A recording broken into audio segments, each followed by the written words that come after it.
brought to you by BoardGameAtlas.com, the fastest growing board game community in the world. The word of the day is pudding. Everyone wants squid nigiri and no one actually needs to know how to use chopsticks. Welcome to Sushi Go in about 3 minutes. Sushi Go is a pick and pass set collection card game for 2 to 5 players. Everyone starts with the same number of cards, picks one to keep, and passes the remaining cards to their left. Then everyone reveals their chosen cards, picks up their new hand, and the turn repeats. Once all cards have been played, scoring occurs. Play 3 rounds to determine a winner. The player with the most marquee roll icons gets 6 points, or if there's a tie, the 6 points are split evenly.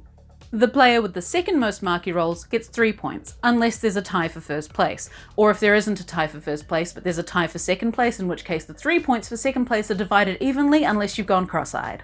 A pair of tempura gets 5 points, a set of 3 sashimi gets 10 points, and dumpling cards are scored in a triangular number sequence.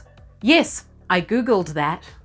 Different types of nigiri score 1, 2 or 3 points, triple if it's on top of a wasabi. This is the only rule I really object to because wasabi is of the devil and must be cast out. Chopsticks cards don't score points, they're used to take 2 cards in a turn. If you have a chopsticks card already in front of you, you can shout Sushi Go to choose 2 cards from your hand, replacing the second with the chopsticks, which gets passed to the next player.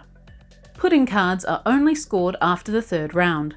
The player with the most pudding cards gets 6 points, and the player with the fewest loses 6 points. Again, split evenly between players if there's a tie. My one word to describe Sushi Go is delightful. The artwork is adorable, it comes in a tin, and you get to yell the word pudding a lot. The rules are really easy to pick up, and each card clearly illustrates its points values and how they're scored. The most complicated thing is remembering which way to pass each turn. What makes it really satisfying though is how unforgiving it is. If you don't get the full pair or set of most cards, you get nothing for them, making the initial choice of card quite risky. Seeing what your opponents have chosen only after you've decided what to pass to them, and keeping track of what cards are where around the table can be a significant strategic challenge. One I, personally, avoid.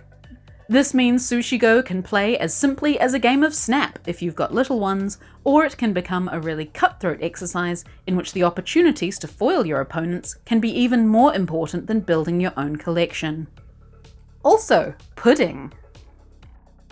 If you enjoyed this review, make sure to like it, subscribe to the channel, and support us on Patreon. And you get to yell the word pudding a lot. The rules are really clear and easy to pick up. Damn it. Also, pudding.